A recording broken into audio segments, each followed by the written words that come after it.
컨트롤. 한국말로 번역을 하면은요. 뭐 조정, 지배, 그리고 뭐 통제 수단, 뭐 여러 가지 뜻이 있습니다. 뭐 다들 잘 아시겠지만요. 그러면 말 그대로요. 이 클럽을 어떻게 하면 조정을 잘 할 수 있냐라는 거예요. 자, 그러면 이 클럽으로 무엇을 조정해야 될까요? 바로 거리 그리고 방향입니다. 이 라운드를 나가서요. 거리와 방향만 잘 맞아도요. 여러분들 분명히 좋은 스코어를 내실 수 있어요. 사실 이게 다예요. 거리와 방향만 맞으면 홀에 들어갈 수도 있는 거잖아요. 그렇죠? 이 두 가지만 잘 컨트롤 하시면 되는 겁니다. 요즘 경기들 많이 보시죠? 이 프로들이 경기를 하는 걸 보게 되면은요. 샷을 할 때 풀스윙을 하긴 하는데요.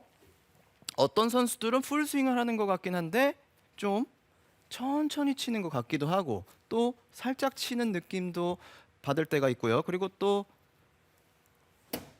이렇게 짧게 치는 모습을 보실 수가 있어요. 이게 바로 다 거리와 방향을 맞추려는 그런 조종을 컨트롤 샷을 하는 모습입니다. 우리가 라운드를 나가서 이제 캐디분한테 거리를 물어보잖아요. 그러면 여기 몇 미터 남았어요 하면 뭐 보통 130m예요, 140m예요 이렇게 10 단위로 끊어서 얘기를 하지만 우리 프로 선수들은 그렇지 않아요.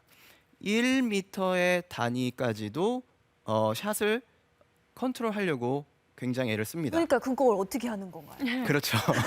알려드릴게요. 아, 네. 마음이 급해서 죄송합니다. 네, 그런 식으로 조절을 해요. 네, 갑자기. 죄송합니다. 아니, 아닙니다, 예, 아닙니다. 1m 단위로 그렇게 네, 네, 네. 컨트롤샷 할 수 있는 비법. 그렇죠. 그래 물론 굉장히 많은 연습량. 아까 그 김준성 프로도 얘기를 했지만 네. 결과적으로는 연습이에요. 그 연습량을 통해서 우리가 몸에 대한 감각적인 부분들을 어떻게 키우느냐에 따라서 그 1m 단위도 컨트롤할 수가 있는 겁니다. 자, 시청자 여러분들도 하실 수 있어요. 제가 그래서 오늘 여러분들께 이 어떻게 하면 이 컨트롤 샷을 할 수 있는지 그 방법과 또 어떨 때 컨트롤 샷을 해야 되는지 소개를 해드리도록 하겠습니다.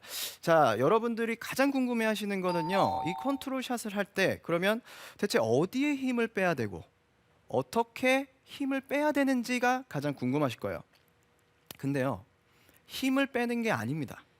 힘을 빼게 되면은요, 오히려 컨트롤 샷을 더 할 수가 없어요. 제가 예를 두 가지를 설명을 해드릴 거예요. 일단 힘을 빼서 가장 안 좋은 점은요, 감속이 된다라는 겁니다.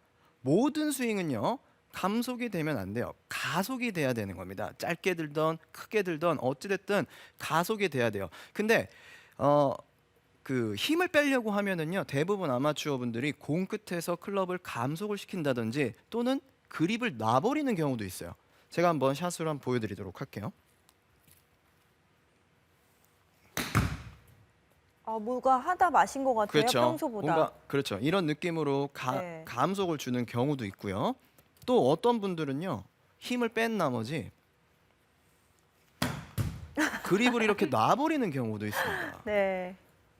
정말 많아요. 남의 일이 아닌 것 같아서 제가 더 웃었어요. 제 얘기인 것 같아서. 네, 이제 나름대로는 되게 노력들을 하시는 거죠. 나름대로 힘을 빼서 어떻게 해서든 그 컨트롤 샷을 하려고 하시는 거지만 이 두 가지는 벌써 거리를 잇는 겁니다. 이렇게 되면은요, 거리를 잃을 수밖에 없는 게요. 어느 정도 공을 치기 위해서는요, 스피드와 힘이 필요해요. 그래야지만 백스핀이 생기고 그 다음에 탄도를 유지하면서 이 거리를 나가게끔 할 수가 있는 거죠. 근데 지금 같이 공을 치기 전에 클럽을 놔버린다든지 또는 감속을 시킨다든지 하게 되면은요, 당연히 정타를 맞출 수가 없겠죠. 그리고 뒷땅 또는 탑볼이 날 수 있는 확률이 훨씬 더 많이 있어요. 그렇기 때문에 절대로 감속을 시키면 안 되는 겁니다, 여러분. 아시겠죠? 그럼 거리를 손해봐요. 자, 두 번째는요. 손으로 컨트롤을 하시면 안 돼요. 절대로 아까 신소라 프로도 말씀을 해주셨지만 이 팔로우 스루 때도 손이 개입이 되는 순간 클럽 헤드가 마음대로 움직이기 때문에 방향성을 잃게 되는 거예요. 아마 이런 분들 굉장히 많으실 거예요. 라운드를 갔어요. 라운드를 가는데 컨트롤 샷을 하게 되면 나는 오히려 풀스윙이 훨씬 편하더라. 컨트롤 샷만 하게 되면 왼쪽으로 휙 간다든지 오른쪽으로 푸시가 팍 난다든지 이런 식으로 방향성에 대한 움직임, 방향성들이 너무 안 좋아지더라라고 말씀하시는 분들이 있어요. 이런 분들이 아마 손의 개입으로 인해서 손목에 대한 움직임들이 굉장히 많이 일어나게 되는 거죠. 이 손목은요, 방향하고 굉장히 연관이 있어요. 이 손목에 대한 부분들이 잘못되면 당연히 방향이 흐트러질 수밖에 없는 겁니다. 제가 한번 보여드릴게요.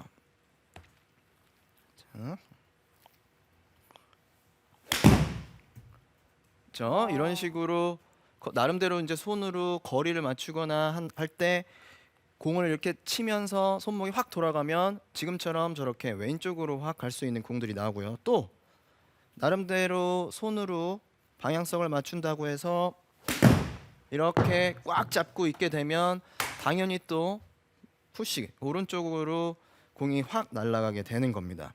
이렇게 되면 다 감속도 안 되고요. 손에 대한 개입이 되면 제가 아까 처음에 말씀드렸던 거리 또는 방향이 당연히 안 좋아질 수밖에 없는 겁니다. 그렇죠? 자, 그러면 도대체 어떻게 하면 컨트롤 샷을 잘 할 수가 있을까요? 제가 방법을 두 가지를 알려드릴 거예요. 이 두 가지를 알려드릴 건데 그 이전에 여러분들이 꼭 기억을 하셔야 되는 거는요. 일단 무조건 스윙이 돼야 된다라고 생각을 하시면 됩니다. 대부분 컨트롤 샷 하면은요. 한 세 가지 정도, 네 가지 정도 뭐 그립 끝을 뭐 내려잡아라 라는 얘기도 있고요. 또는 쓰리 커터 샷을 해라. 그리고 또 리듬을 뭐 천천히 해라 등등등 여러 가지가 있습니다. 이런 부분들도 실질적으로 스윙을 해야 되기 때문이에요. 뭔가 스윙을 줄이거나, 그러니까 스윙이라는 거는요, 말 그대로 공을 내가 때린다라는 느낌이 아니라요, 그냥 이렇게 지나가는 그런 느낌으로 스윙을 해주셔야 된다라는 거예요. 근데 그 컨트롤을 한다고 해서 공에 너무 집중을 하시면 안 된다라는 겁니다. 아시겠죠? 꼭 그 부분을 기억을 하셔야 돼요.